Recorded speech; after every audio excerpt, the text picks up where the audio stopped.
For leaders of the Hindu faith, the temple grounds are sacred. No alcohol or meat allowed on the premises. But some priests say they routinely had to clean up beer and meat after parties at the Hindu Temple of Georgia. And as I-Team reporter Randy Travis discovered in his special report, that is just the beginning. Randy? That's right, Russ. Amanda, the Swami who runs this Norcross Temple sure talks a big game. But as you're about to see, critics claim this place has one true mission: pocket as much money as possible.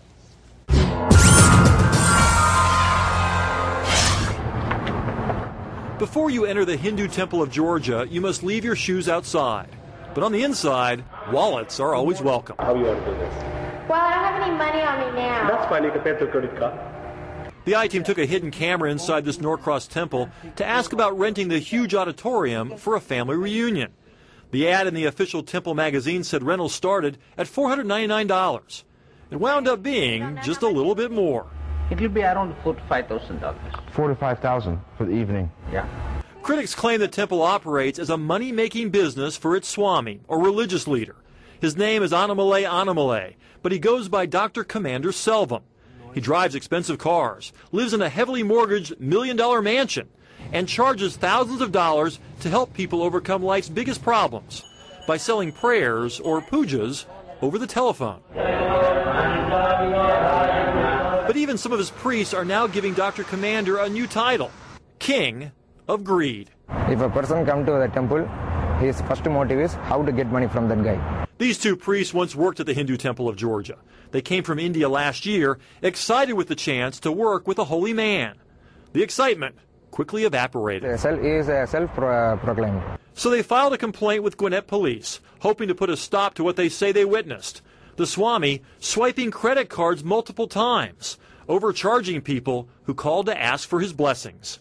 But the worst insult for these priests, they say they had to clean up meat and alcohol left over from non-Hindu parties inside the temple auditorium. We are ashamed of doing that kind of duties.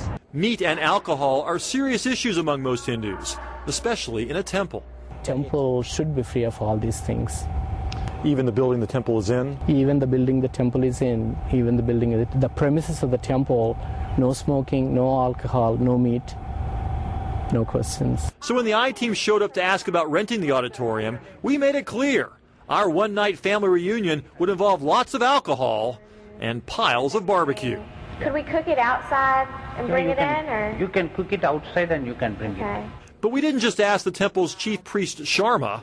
We asked the Swami himself. Could we bring alcohol, beer, and wine? Except drugs, you can bring anything. He is not qualified at all. Dr. Commander would not return our phone calls, but instead the next day signs reading "Hindus Only Allowed" suddenly appeared at the entrance to his Norcross Temple. Dr. Commander filed his own police report, accusing the two priests of stealing money. They deny that and claim the Swami kept them here against their will until they could finally flee back home to India. We interviewed them on their final night in Atlanta. Yeah, all the priests are afraid of him. The two priests also claim Dr. Commander misled them about how many other temples he had across the country. Listen to what he told us about the location of his temples. Here in California, one in Houston, Texas. Oh, yeah? One in Virginia. Oh. I got in 19 countries, actually. The I-Team found no records of an actual temple connected to Dr. Commander in any of those states. But look at this.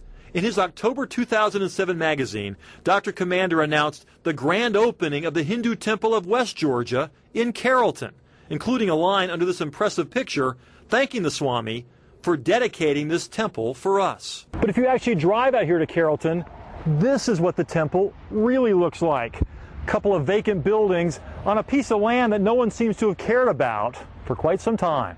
The property is up for sale. In fact, Dr. Commander ran an ad in his magazine listing the Carrollton land for sale at the same time he was announcing the supposed grand opening of the temple here.